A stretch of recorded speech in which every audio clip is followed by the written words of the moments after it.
Deputy mayor साहब, हमारे town chairman, हमारे केएमसी के अंदर डिप्टी पार्लिमानी लीडरान, पीपल्स पार्टी के और दोस्त अहबाब यहाँ पर मौजूद हैं सफारी पार्क में।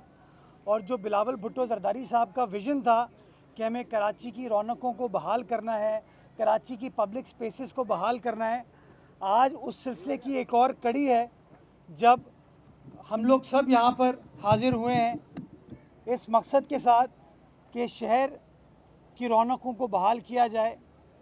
सफारी पार्क एक ज़माने में तबाहाली का शिकार था। यहाँ पर कोई सैर व तफरी की उस तरह की फैसिलिटी नहीं थी जो शायद मेरे बचपन में होती थी या सलमान के बचपन में होती थी। जिस जगह पर हम मौजूद हैं यहाँ पर 2015-16 में एक बहुत बड़ा रेड भी हुआ था। बहुत बड़ा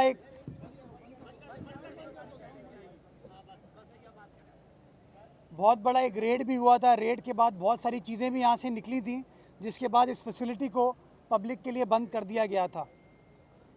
पीपल्स पार्टी ने ये फ़ैसला किया कि उस तबाहाली को ट्रांसफॉर्म करें बेहतरी की शक्ल में, अच्छी एक्टिविटीज़ की शक्ल में, ताकि हमारे बच्चे, फैमिलीज़ यहाँ पर आ सकें और वो लुत्फ़अंदोज़ हो सकें।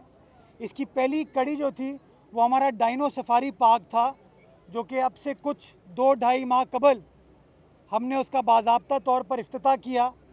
और जो रिस्पॉन्स पब्लिक की जानिब से इस डाइनो पार्क का आया वो इतना ज़बरदस्त था, इतना बेहतरीन था कि चेयरमैन पीपल्स पार्टी ने भी फ़ैसला किया कि वो ख़ुद यहाँ पर एक दिन तशरीफ़ लाएं, और आपने देखा वो भी आए और लुत्फ़अंदोज़ हुए इस फैसिलिटी से।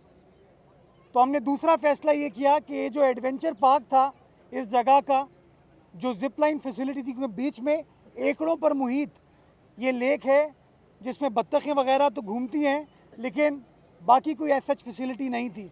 तो हमने कहा क्यों ना एक एडवेंचर फैसिलिटी जिस तरह दुनिया भर में होती है उस तरह अपने शहर में भी इंट्रोड्यूस करें।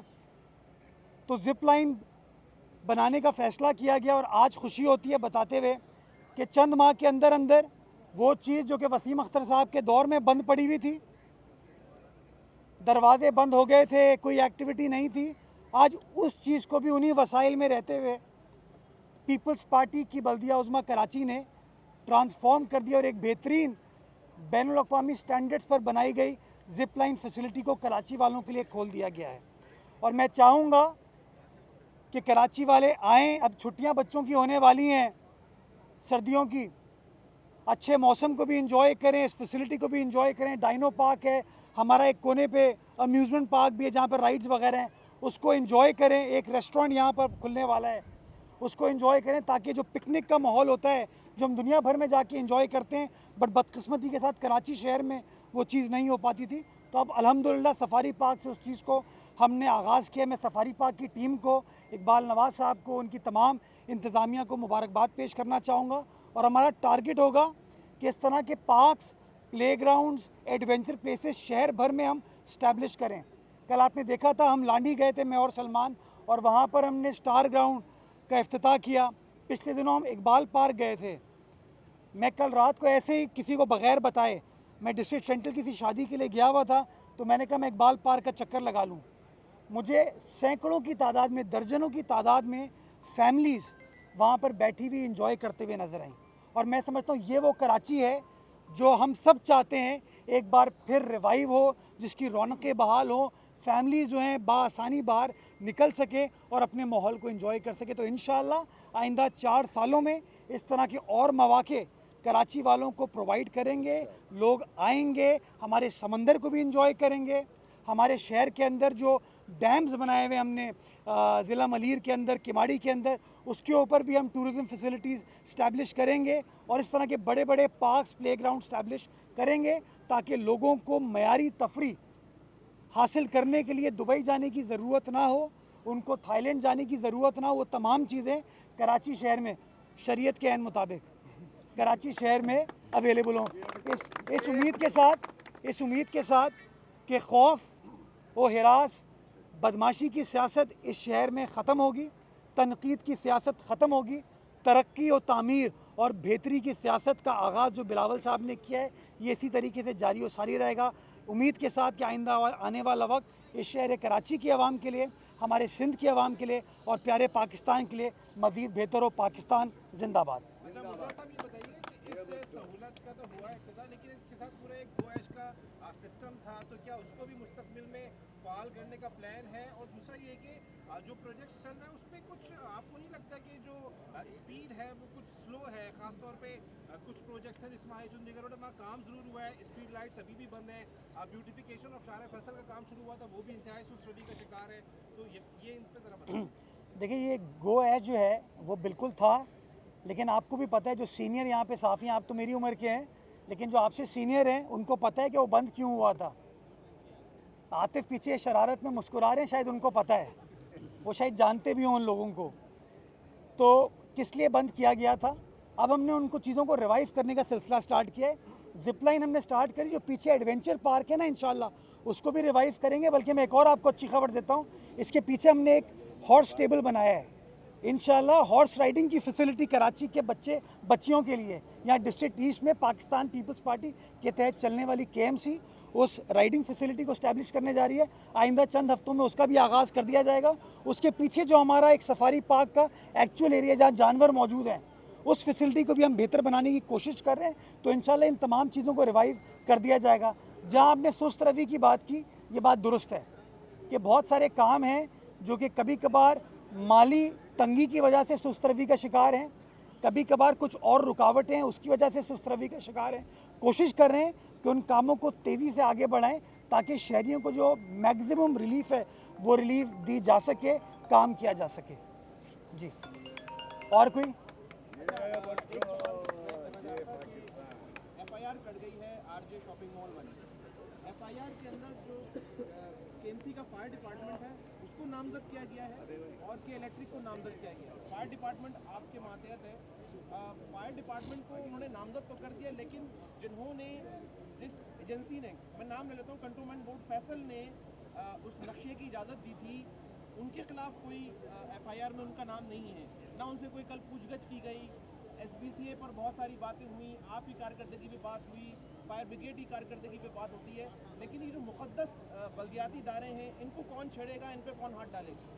देखिए आपने अपने सवाल में खुद ही जवाब भी दे दिया है। देखिए वो हमारे यहाँ एक अलमिया ये बन गया है कि जो दबता है उसको दबाते रहो। तो आपके बल्दियाती इदारों की तो इज़्ज़त और तौक़ीर हमने खुद नहीं रखी, हम तबाह करते गए उनको, उनकी बार बार बेइज्जती करते गए।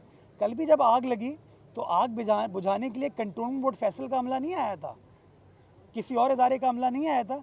KMC फायर डिपार्टमेंट के जो फायर ऑफिसर्स थे, एहलकार थे, वो वहाँ मौजूद थे। हमारी 1122 की जो एम्बुलेंस सर्विस है सिंध हुकूमत की, जिसमें KMC उनके साथ है, वो वहाँ पर मौजूद थी। कमिश्नर साहब गए वहाँ पे, मैं खुद वहाँ पर गया और हमने वो रिलीफ का काम करा है। जो 35 लोगों की अल्हम्दुलिल्लाह जान बचाने में कामयाब हो पाए, वो काम भी KMC के जो स्नॉर्कल का अमला था, फायर ब्रिगेड का अमला था, उसी ने किया। जो रेस्क्यू टीम थी हमारी, बदकिस्मती के साथ काम भी हम लोग करते हैं और बुराई भी, तनकीद भी हमारे ऊपर ही होती है। आप जानते हैं वो एरिया कंटोनमेंट बोर्ड फैसल का है। मैं कोई इसके अंदर लगी लिपटी बात नहीं करूँगा, मैं बरमला कहूँगा। ये कंटोनमेंट बोर्ड फैसल का एरिया है, उस ज़मीन से टैक्स कंटोनमेंट बोर्ड फैसल लेती है, तमाम जो आमदनी है वो कंटोनमेंट बोर्ड फैसल के पास आती है। उस बिल्डिंग का नक्शा बिल्डिंग कंट्रोल अथॉरिटी ने, KMC ने अप्रूव नहीं किया, उसका नक्शा कंटोनमेंट बोर्ड फैसल ने किया। उस नक्शे को रेगुलराइज भी, ये मैं एक और आपको बात बता दूं, वो रेगुलराइज भी हुई है बिल्डिंग, वो भी कंटोनमेंट बोर्ड फैसल ने किया है। लेकिन FIR माशाल्लाह पुलिस ने भी, शाबाश। तो थोड़ा मैं समझता हूँ उन FIR काटने वालों को जो मुद्दई है, मैं उनको भी कहना चाहूँगा, जो पुलिस वाले हैं उनको भी चाहूँगा, कमज़ोर लोग बेचारे जो मेहनत कर रहे होते हैं ना, उनको सबसे आसान है, हम ट्रैफिक पुलिस वालों को भी हम बुरा भला कह देते हैं, ये KMC वालों को भी हम बुरा भला कह देते हैं, वो सॉलिड वेस्ट वाले जो काम कर रहे होते हैं या कुंडी मैन जो वाटर बोर्ड के काम कर रहे होते हैं उनको भी हम बुरा भला कह देते हैं। मेयर तो वैसे ही मजलूम मजबूर, वसीम अख्तर ने किसी हाल का छोड़ा नहीं उनको। तो मैं समझता हूँ हमें हक़ाइक़ पर मबनी बात करनी चाहिए। मुझे परेशानी का सामना करना पड़ता है। अभी इस वक्त, अभी रिसेंट मैं आपको मिसाल दे दूँ, गुलिस्तान जौहर में आसिफ खान साहब मेरे साथ मौजूद हैं। यहाँ पे पीपल्स पार्टी के तहत हमने बजट में मंजूर करा के पहलवान रोड का नाला ठीक किया, कंटोनमेंट एरिया है। लेकिन पब्लिक रहती थी ना, हमने खिदमत की। ज़िया मोइनुद्दीन फ्लाईओवर बनाया, उसके बाद वहाँ पर अंडरपास बनाया। स्ट्रीट लाइट का बिल भी वो कहते हैं हम पे करें, सर्विस लेन भी हम बना के दे रहे हैं। शारे फैसल पूरी, उसके अंदर कंटोनमेंट बोर्ड आते हैं, बट कहते हैं कि नहीं यार, आप मेंटेनेंस आपकी जिम्मेदारी है। फिर हमारे कुछ टाउन के दोस्त भी हमें कहते हैं कि सर्विस लेन हमारी है। तो इस तरह की जब रुकावटें होंगी, मतलब ये तो नहीं हो सकता कि सारी जिम्मेदारी आप केएमसी के ऊपर डाल दें, शहरी इंतज़ामिया के ऊपर डाल दें, और फिर जो रेवेन्यू है, जो आमदनी है, उसके मौके आप उसको ना दें। तो मैं समझता हूँ इसमें हम सबको अपने किरदार को बेहतर बनाने की ज़रूरत है। जिसकी जो गलती है, कमी कोताही है, कोई जानबूझ के नहीं करता। जो कमी कोताही, जब तक हम उसको प्रॉपरली आइडेंटिफाई नहीं करेंगे ना, तब तक मसाइल का हल नहीं होगा। अगर वो नक्शा कंटोनमेंट बोर्ड फैसल ने अप्रूव किया था, अगर वो कंटोनमेंट बोर्ड फैसल का एरिया है, तो मैं समझता हूँ हमें बरमला ये कहना चाहिए कि जिम्मेदारी उनकी थी। और अगर वो जिम्मेदारी नहीं निभा सकते तो हमारा टाउन भी तैयार है और केएमसी भी तैयार है कि वो जिम्मेदारी हम निभा लेंगे। अच्छा मुर्तज़ा भाई, ये बताइएगा, 18वीं तरमीम में तरमीम करने की बातें हो रही हैं। एमक्यूएम समेत दीगर जमातें कह रही हैं कि इख्तियारात जो है निचली सतह तक मुंतकिल होने चाहिए, इस तरमीम जरूरी है, और इसे धोखा भी करार दिया उन्होंने 18वीं। तो इस पर क्या मौके पे? क्या गारंटी है एमक्यूएम 2 महीने बाद अपना स्टेटमेंट फिर चेंज नहीं करेगी, या 4 महीने बाद फिर चेंज नहीं करेगी, या 6 महीने बाद फिर चेंज नहीं करेगी, या अपना लीडर चेंज कर लेगी? अभी तो एक कन्फ्यूजन है। आपने एक वो सोशल मीडिया पे वीडियो चल रही है, मैं मुस्तफ़ा कमाल साहब का एहतराम करता हूँ, मेरे बुज़ुर्ग हैं, ये शहर के मेयर रहे हैं, अल्लाह उनको खुश रखे। उनकी वो एक वीडियो चल रही है, वो खालिद मकबूल सिद्दीकी साहब के बारे में क्या क्या कह रहे थे, किस तरह के इल्ज़ामात, और एमक्यूएम के बारे में क्या इल्ज़ामात लगा रहे थे। तो आपको पता है ना, 18वीं तरमीम, आईनी तरमीम में पीपल्स पार्टी ने अकेले ये काम नहीं किया था। पीपल्स पार्टी भी थी, नून लीग भी थी, एमक्यूएम भी थी, एएनपी भी थी, जेयूआई भी थी। तो ये तो मुतफ़िक़ा एक डॉक्यूमेंट क्रिएट किया गया था पार्लियामान के अंदर। अगर मुतफ़िक़ा वापस कोई काम किया जा सकता है तो कर लिया जाए। लेकिन मैं लोगों से बिल्कुल ये सवाल पूछना चाहूँगा कि लोग कहते हैं 18वीं तरमीम ख़राब है, बताएं तो सही उसके अंदर ख़राबी क्या है। ये अगर प्लीज़ कन्वे कर दें वो कि किस एंगल से वो डिसएग्री करते हैं, तो ये बता दिया जाए। कभी इसके ऊपर बात नहीं हुई। सब कहते हैं बरमला कि 18वीं तरमीम ख़राब है। भाई क्यों ख़राब है ये तो बताओ। ये कोई उसके अंदर बात नहीं करता, नंबर एक। नंबर दो, कहते हैं इख्तियारात को निचली सतह पर मुंतकिल करें ना। प्रॉपर्टी टैक्स भाई कौन इकट्ठा करता है? Town. Advertisement tax town. Property की रजिस्ट्रेशन होती है, उसका टैक्स किसके पास आता है? टाउन के पास आता है। ट्रेड लाइसेंस फ़ी किसके पास जाता है? टाउन के पास जाता है। ये तमाम चीज़ें कानून में दर्ज हैं। अब अगर उन इख्तियारात को ये लोग जानबूझ के इस्तेमाल नहीं करना चाहते, क्यों? क्योंकि वो सिंध हुकूमत के ऊपर इल्ज़ाम ठहराना चाहते हैं, पीपल्स पार्टी के ऊपर इल्ज़ाम ठहराना चाहते हैं, तो फिर वो वक्त साबित करेगा। मैं समझता हूँ कराची वालों के सामने ये चीज़ अब आया हो चुकी है कि मामला कभी भी इख्तियारात का नहीं था, नीयत का था। और जब नीयत साफ़ होती है तो मंजिल आसान हो जाती है, और मंजिल हमको नज़र आ रही है। इसका फैसला आप करेंगे, मैं करूँगा।